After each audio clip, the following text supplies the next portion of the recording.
Bismillahirrahmanirrahim. Halo, Assalamualaikum warahmatullahi wabarakatuh. Sudah hari Selasa, kita berjumpa lagi di kelas sosiologi, masih bersama saya Ustadzah Pratiwi. Baik, hari ini kita akan belajar bab baru dari sosiologi. Bab 2, yaitu individu, kelompok, dan hubungan sosial. Nah, kalau kemarin kalian sudah membaca sedikit tentang bab 2, sekarang kita waktunya untuk belajar, kita kupas satu-satu dari apa yang sudah kita baca kemarin. Gimana? Sudah siap? Mari kita belajar. Oke. Dengan belajar bab 2 ini, bab 2 tentang individu, kelompok, dan hubungan sosial, manusia merupakan makhluk ciptaan Allah yang paling sempurna di antara makhluk lainnya. Karena manusia diberi kelebihan akal dan pikiran. Oleh karena itu, manusia hendaknya bersyukur atas kelebihan yang telah Allah beri kepada kita. Dengan cara apa Ustadzah bersyukurnya? Ya, banyak-banyak beribadah kepada Allah, dan tentunya juga kita bisa menjaga perilaku sehari-hari kita agar hubungan dengan orang lain dapat berjalan dengan baik. Ketika kita dapat menjaga hubungan dengan baik, berarti kita telah membantu mewujudkan keteraturan sosial. Dengan demikian, dapat dikatakan bahwa keteraturan sosial tidak akan terbentuk tanpa hubungan sosial yang harmonis di masyarakat. Sebelumnya sudah tanya, ada nggak di antara kalian yang punya masalah sama teman kalian? Ada? Pasti ada dong. Meskipun itu masalah kecil aja. Kemudian, dari masalah tersebut, ada nggak sih perbedaan perilaku antara kalian dengan teman kalian? Ada? Oke. Sesuai dengan hakikat manusia sebagai makhluk sosial, terdapat hasrat dalam diri individu untuk berkomunikasi, bergaul, dan bekerja sama dengan sesamanya, dengan orang lain. Nah, hubungan sosial ini merupakan realitas sosial yang sengaja dibangun oleh individu atau kelompok sebagai dorongan alami manusia yang pada hakikatnya saling membutuhkan. Namanya juga makhluk sosial, pasti kita saling membutuhkan di dalam bidang apapun kepada orang lain. Sebenarnya nak, kalau kalian sadar, hubungan sosial ini sering sekali kita lakukan dalam keseharian kita. Seperti sekarang ini, kita melakukan PBM secara daring. Kemudian juga kita biasanya mengikuti halakoh secara online, maupun kita melakukan interaksi secara langsung dengan orang tua kita, dengan asatidz kita, ustadz maupun ustadzah. Kemudian juga melakukan kegiatan langsung di kelas seperti kita belajar di kelas. Nah, untuk memahami suatu hubungan sosial dalam masyarakat, kita harus mengerti dulu, kok bisa sih hubungan sosial itu terjadi? Nah, untuk mengetahui itu, kita harus tahu dulu, apa itu individu, keluarga, kemudian kelompok sosial, sampai dengan masyarakat. Bagaimana seorang individu, dia menjadi satu keluarga. Dari keluarga, mereka akan membentuk suatu kelompok sosial, dan dari kelompok sosial itu bisa terbentuk suatu masyarakat. Nah, dari sinilah hubungan sosial dapat terjalin. Oke, kita bahas dulu yang pertama, yaitu individu. Baik, individu berasal dari bahasa Latin, yaitu individuum, yang berarti tidak bisa terbagi atau menjadi satuan terkecil. Nah, dalam individu ada 3 aspek, yaitu yang pertama ada jasmaniah kita, kemudian rohaniah yang ada dalam diri kita, kemudian juga aspek sosial, bagaimana individu bergaul, berinteraksi dengan lingkungannya. Nah, aspek-aspek tersebut saling berhubungan. Apabila salah satu dari aspek tersebut rusak, entah itu jasmaniah atau mungkin rohaniah atau mungkin sosialnya, maka akan merusak aspek yang lain, karena 3 aspek tersebut saling berhubungan. Nah, dalam sosiologi, individu merupakan unit terkecil pembentuk masyarakat. Ingat, individu merupakan unit terkecil pembentuk masyarakat. Gimana? Paham? Nah, itu adalah individu. Next, dari individu akan membentuk suatu keluarga. Nah, kalau individu merupakan unit terkecil pembentuk suatu masyarakat, lain hal dengan keluarga. Keluarga merupakan satuan sosial terkecil dalam masyarakat. Ingat ya, kalau individu unit terkecil, kalau keluarga adalah satuan terkecil dalam masyarakat. Nah, terbentuknya keluarga akibat adanya ikatan perkawinan atau pernikahan. Keluarga pun juga dibagi menjadi dua, yaitu nuclear family atau keluarga inti seperti kalian, mama, papa, adik. Kemudian juga extended family atau keluarga besar seperti keluarga bani apa, marga apa, dan lain-lain. Itu adalah keluarga. Gimana? Paham? Oke. Setelah keluarga, para individu tersebut yang di dalam suatu keluarga akan membentuk suatu kelompok sosial. Nah, kelompok sosial merupakan kumpulan orang-orang yang mempunyai hubungan dan saling berinteraksi satu sama lain dan dapat mengakibatkan timbulnya perasaan bersama. Contohnya seperti kelompok sosial primer, kelompok sosial sekunder, kelompok sosial input atau outgroup. Nah, di sini Ustazah akan mengulas sedikit saja tentang kelompok sosial karena kelompok sosial akan kita bahas secara kompleks di kelas 11 nanti. Jadi ini Ustazah akan menjelaskan secara umum saja ya. Seperti primary group atau kelompok primer.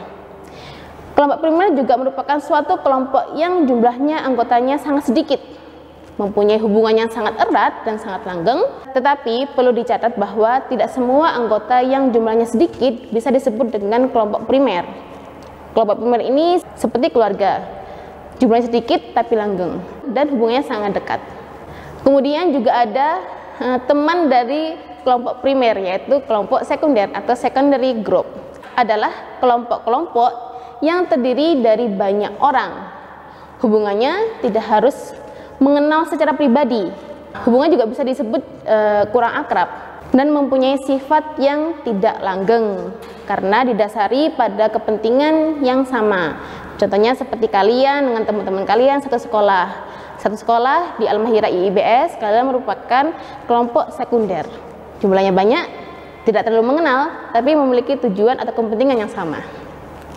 Paham? Itu adalah contoh-contoh dari kelompok sosial. Ada lagi seperti contoh kelompok in-group dan kelompok out-group. Kalau kelompok in-group ini merupakan kelompok sosial di mana seorang individu mengidentifikasikan dirinya sebagai kita atau kami. Contohnya seperti apa? Kalau kalian mempunyai suatu teman sebaya, teman sepermainan yang dari dulu mungkin dari SD sampai SMA selalu bareng-bareng, kalian kemana-mana bareng, belajar bareng, liburan bareng dan lain-lain, kalian menyebut kalian adalah in group, kami. Ya, jadi bahasa sudah kita. Tapi lain hal dengan out group. Out group merupakan kelompok sosial yang berada di luar dari in group. Jadi kalian kalau menyebutnya mereka itu loh, nah kayak gitu. Jadi ada masyarakat yang tidak masuk ke dalam kelompok in group, itu namanya kelompok out group. Nah, ini adalah contoh-contoh dari kelompok sosial. Jadi dari individu membentuk satu keluarga, kemudian membentuk dari keluarga membentuk suatu kelompok sosial.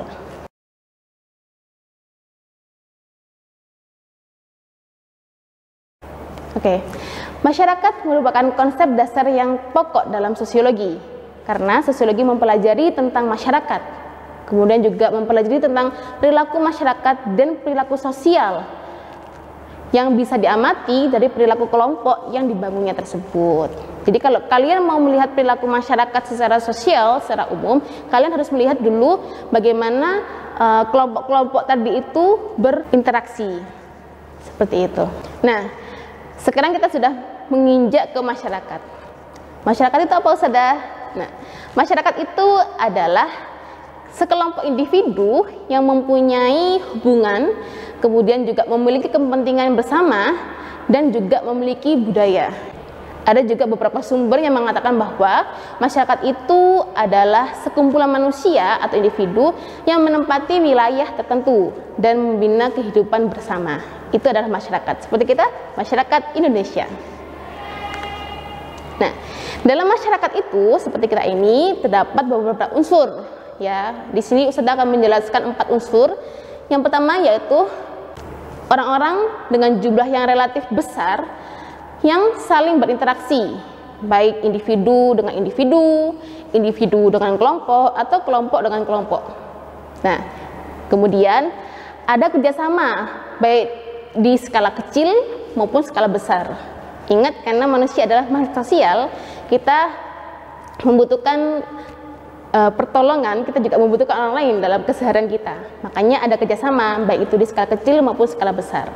Kemudian masyarakat juga berada dalam batas wilayah tertentu. Makanya biasanya sering dibilang masyarakat Kota Malang, masyarakat Kota Batu, masyarakat Kota Surabaya, dan lain-lain. Kemudian juga memiliki norma tertentu yang menjadi pedoman dalam keberlangsungan hidup. Seperti kita ini, kita adalah masyarakat Al-Mahira. Kita adalah masyarakat Al-Mahira IIBS. Kita memiliki norma-norma tertentu, seperti kita nggak boleh bawa HP, kita tidak boleh keluar dari Al-Mahira tanpa izin, dan lain-lain. Ada norma-norma tertentu dalam suatu masyarakat. Nah, konsep masyarakat tidak berdiri sendiri, tetapi erat hubungannya dengan lingkungan. Nah, hal tersebut berarti bahwa ketika seseorang berinteraksi dengan sesamanya, maka lingkungan juga menjadi faktor yang sangat mempengaruhi. Ya, jadi di sini masyarakat dengan lingkungannya juga ada hubungan timbal balik. Nah, tadi adalah pondasi kita untuk belajar tentang hubungan sosial. Jadi sebelum belajar hubungan sosial, kita harus tahu dulu apa itu individu, apa itu kelompok, apa itu keluarga, apa itu kelompok sosial, dan apa itu masyarakat. Setelah kita paham dari 4 konsep tersebut, sekarang kita akan belajar tentang hubungan sosial. Nah, karena ini hubungan sosial merupakan suatu materi yang panjang, maka dari itu beberapa materi akan Ustazah teruskan di pertemuan selanjutnya. Insya Allah hari ini kita akan belajar tentang hakikat interaksi sosial, kemudian syarat interaksi sosial, dan faktor pendorong interaksi sosial. Untuk bentuk interaksi sosial akan kita bahas di minggu depan. Oke? Gimana? Sudah siap? Nah, unsur yang paling mendasari hubungan sosial adalah interaksi sosial. Jadi kalau kalian bingung waktu baca kemarin, ini babnya tentang hubungan sosial. Tapi kenapa apa yang dibahas adalah interaksi sosial? Nah, karena interaksi sosial merupakan bagian dari hubungan sosial. Ya nak ya, interaksi sosial merupakan bagian dari hubungan sosial.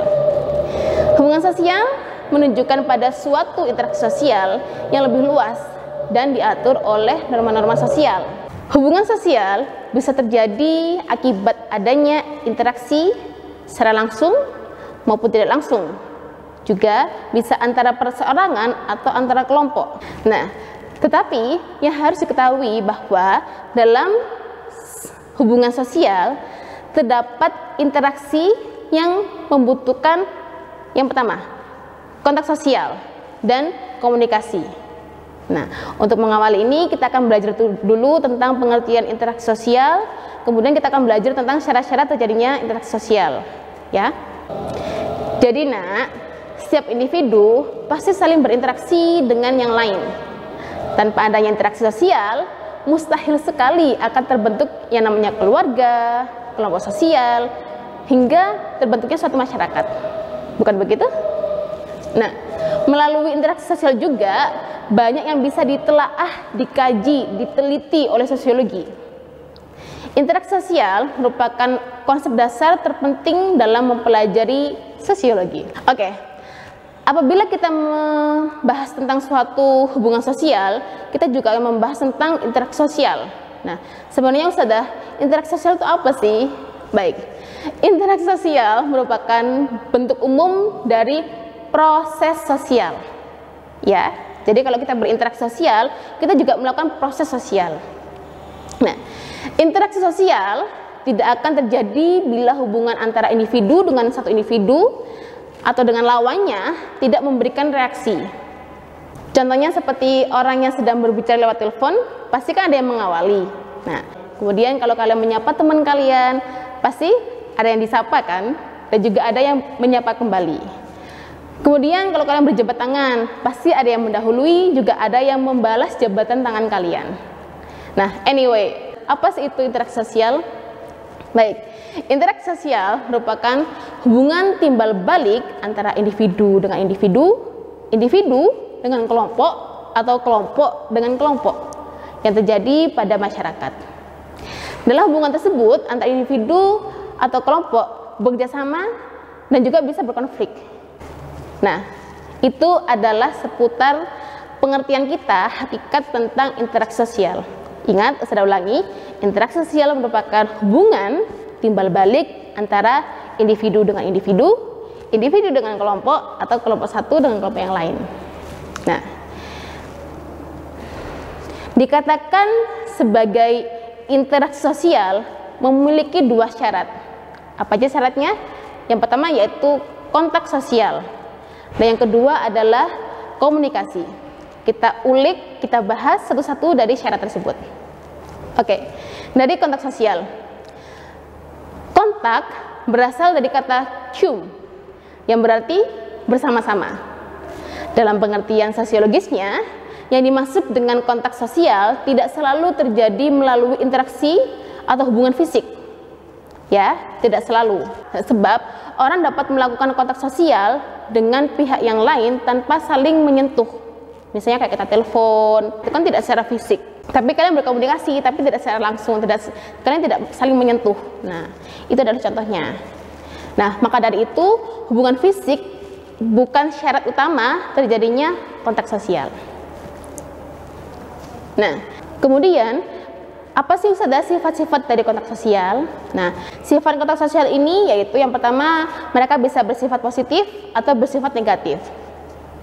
Yang positif ini biasanya mengarah kepada kerjasama, tapi kalau kontak sosial yang bersifat negatif, biasanya mereka lebih mengarah kepada pertentangan atau konflik.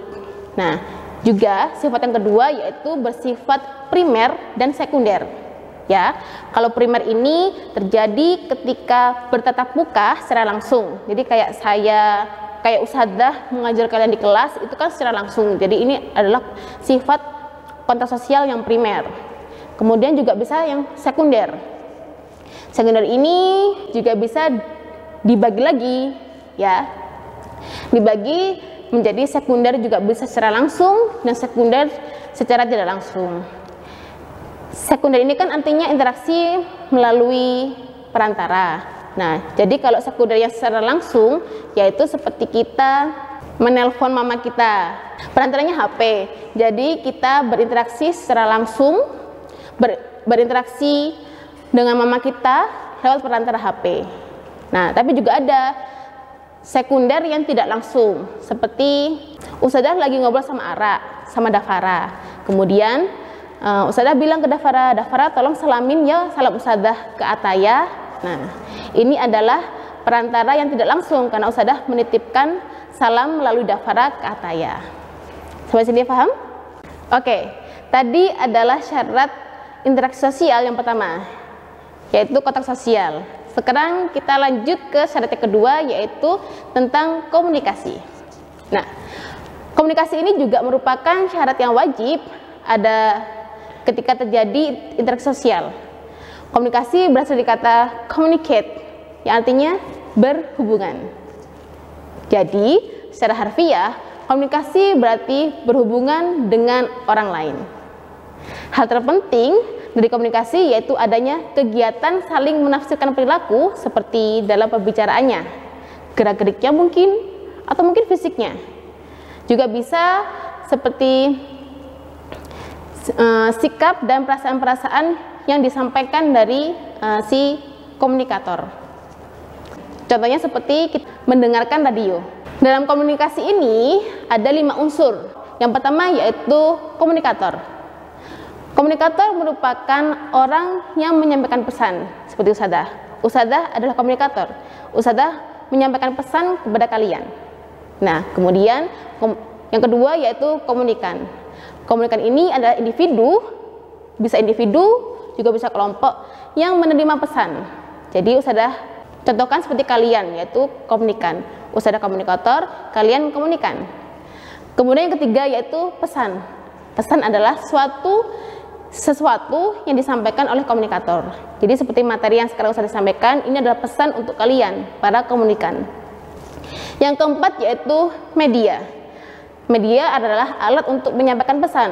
Dengan caranya seperti apa? Nah, Ustazah membuat video ini untuk menyampaikan pesan kepada kalian. Karena kita sekarang lagi LDR ya, makanya Ustazah kasih video buat kalian.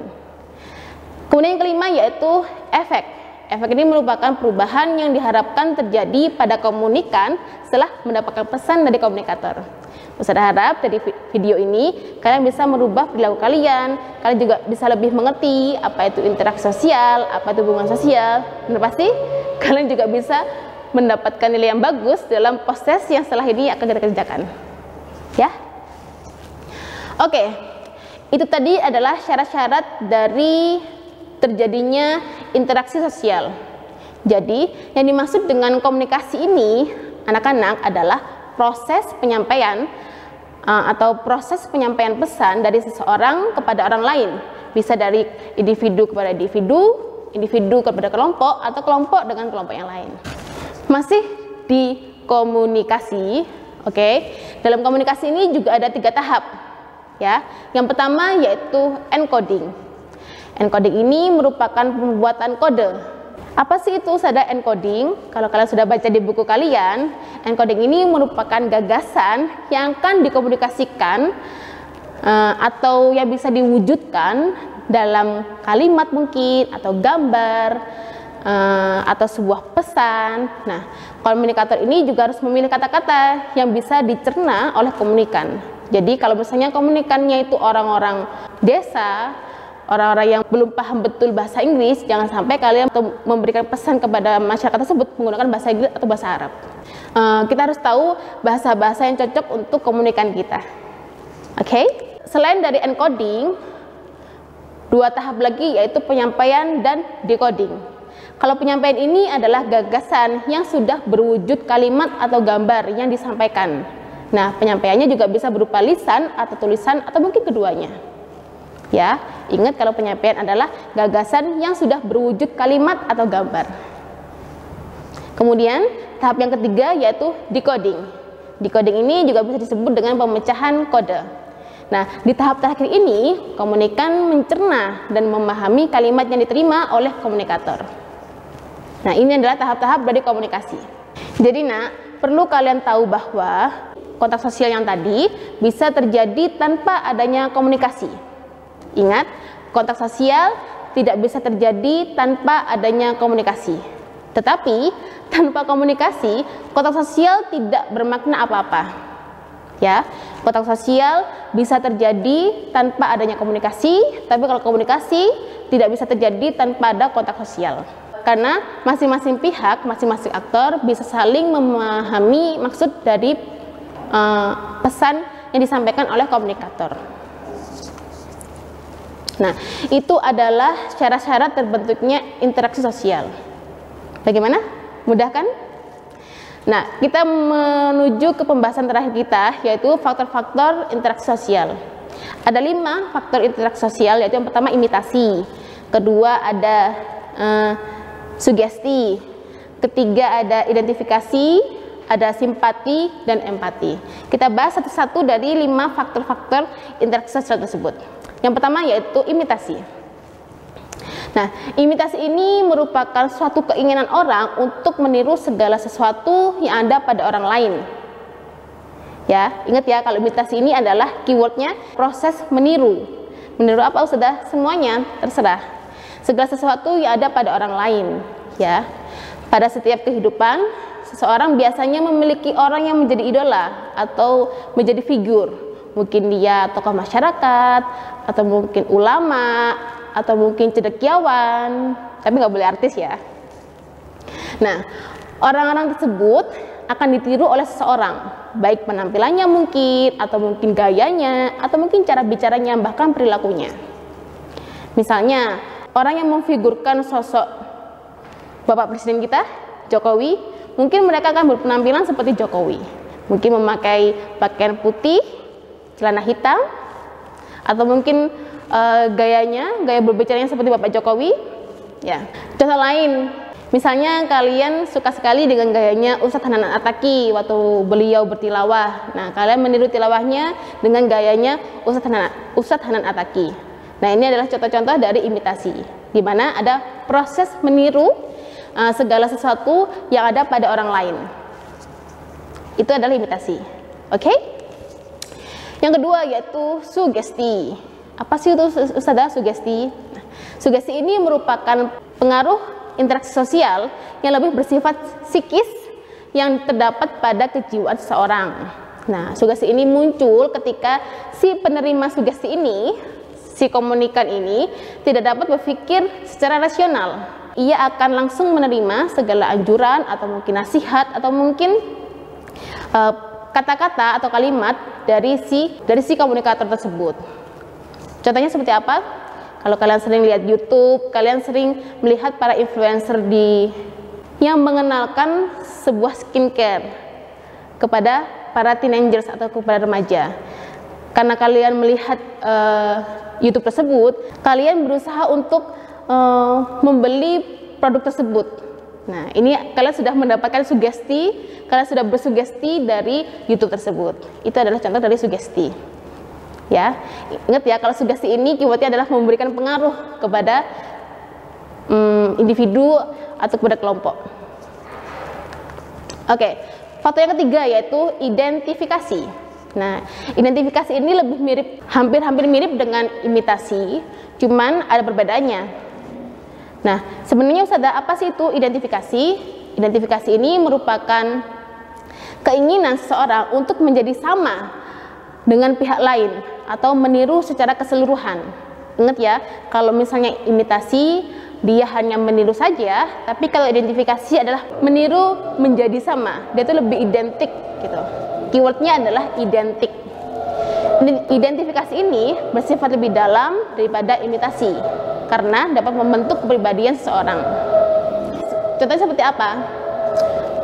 Contohnya seperti ada seorang individu yang belajar di Akmil, Akademi Militer. Nah, setiap taruna pada Akmil berupaya untuk mengidentifikasikan dirinya dengan kelompoknya. Misalnya rambutnya sama, kemudian cara berpakaiannya sama, postur tubuhnya juga hampir sama, dan lain-lain. Ini adalah contoh dari identifikasi. Ingat, keywordnya adalah identik, menjadi sama. Identifikasi lebih dalam dari imitasi. Oke, sekarang kita yang keempat yaitu simpati. Faktor pendorong interaksi sosial simpati ini adalah kondisi ketertarikan seseorang kepada orang lain. Nah, ketika bersimpati, seseorang menempatkan dirinya pada keadaan orang lain dan merasa apa yang dialami atau mungkin dipikirkan atau mungkin dia juga merasakan menjadi orang tersebut. Misalnya, kalau kalian sedang lihat teman kalian di asrama sedang dilanda musibah atau mungkin jamnya hilang atau mungkin